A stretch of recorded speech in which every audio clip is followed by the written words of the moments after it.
Last week, Donald Wright came up and did something we're calling a community moment, where people from our community just share a little bit about their story, kind of why they're here, what they're passionate about, and kind of their journey. And this week, Jerard Smith is going to do that for us. So welcome, Jerard. All right.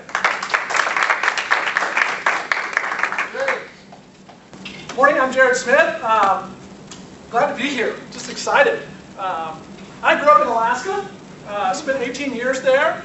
Actually, I spent, if you're familiar with Alaska, Anchorage is here, Juneau's down in here, Fairbanks in the center. I actually spent a lot of my time in the middle of nowhere, way out there, 300 miles west of Anchorage. It's in a little village. Can you see Russia from there? So you notice here the Yukon River comes along and makes a little bend here and it goes into the Bering Strait, so we were kind of on the backside of that bend. It's called the Bush. It's in a region of Alaska where they speak the language Yupik. There's my village. So little tiny thing. It says Russian Mission Airport, don't be confused. That's a dirt strip that when the Yukon River floods, it floods. But that was where I was at. There's an aerial shot of it. Google's a wonderful thing. It's like, wow, I can find all these pictures of my village. When I lived there, all this stuff that was up here wasn't there. Your tax dollars built all that. Part of our outreach to the Yupik people, studying, how we treated the Eskimos versus the American Indians. Interesting study. We did a much better job with the Alaskan natives.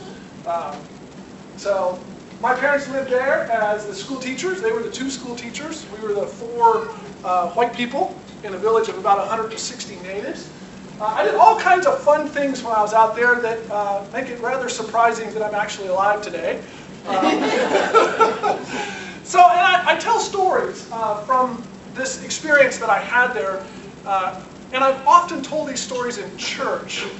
This particular story I'm going to tell you right now, I didn't realize a very key thing about it until I was preparing it for this audience. So the story I'm going to talk about is when I was a child, my dad owned a Ski-Doo snow machine. So if y'all watch X Games, you see there are high-powered snowmobiles out there. This was not it. This is a 1970s Ski-Doo snowmobile that ran about half the time. And so my dad would hook that up to a dog sled, load the kids in it, and we would often go out and do things. And so on a particular day, we had hitched this thing up and we had gone up the Yukon River to the next village up. We had some friends that had a mining camp that we would sometimes check in on. So middle of winter, riding up the Yukon River in the middle of Nowheresville with your family. My parents were a little crazy. And we were on our way back when the Ski-Doo broke down, and I looked up and saw this coming toward us. So even as a child of 6 or 7, you didn't have to be a rocket scientist to figure out that if you're stuck on the Yukon River in an Alaskan blizzard, you're probably going to die. So I was a little worried. So I still remember today being worried about that experience and seeing this and saying, okay, Dad, what exactly are we going to do here? And my dad looked at me and he said, don't worry about it. I'm going to get this thing running, and we're going to get back to our village. If we don't, there's a cabin right up here on this river that I know about. So my dad was very familiar with the river. The natives fish during the summer. It's one of their main food sources. And they have fishing lodges all down the river, so he knew there were cabins there that we could go to.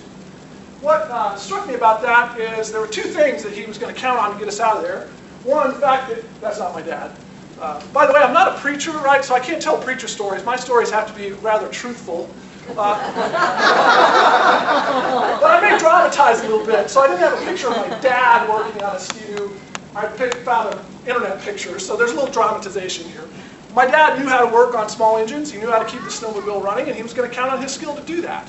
I inherited a lot of that skill. That's why I'm an engineer. Whenever I came across a small engine, my first impulse is to take it apart and see if I can put it back together and if it still runs. But my dad knew how to fix it, so he was going to count on that skill. We were also going to count on the cabin that he knew about. What's interesting about it is he didn't tell us to stop and pray. And the lesson that I now take about that is that in a situation where we needed help, what we were going to count on was knowing somebody that knew what to do. So in that case, that was my dad. What I'm excited about this community is it gives us an opportunity to know people that know how to do things, right? I don't have to know how to do everything. I don't have to have everything. I can know people that can make my life better, and I can make your life better. And we can help each other. And that's part of us being a tribe, being us a community, and all our hands together, making the world a better place. So I'm looking forward to today and our future.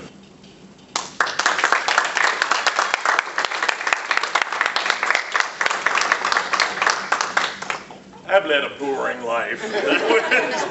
Wow, that's like something out of the National Geographic. That was good. Thank you so much, Jerard.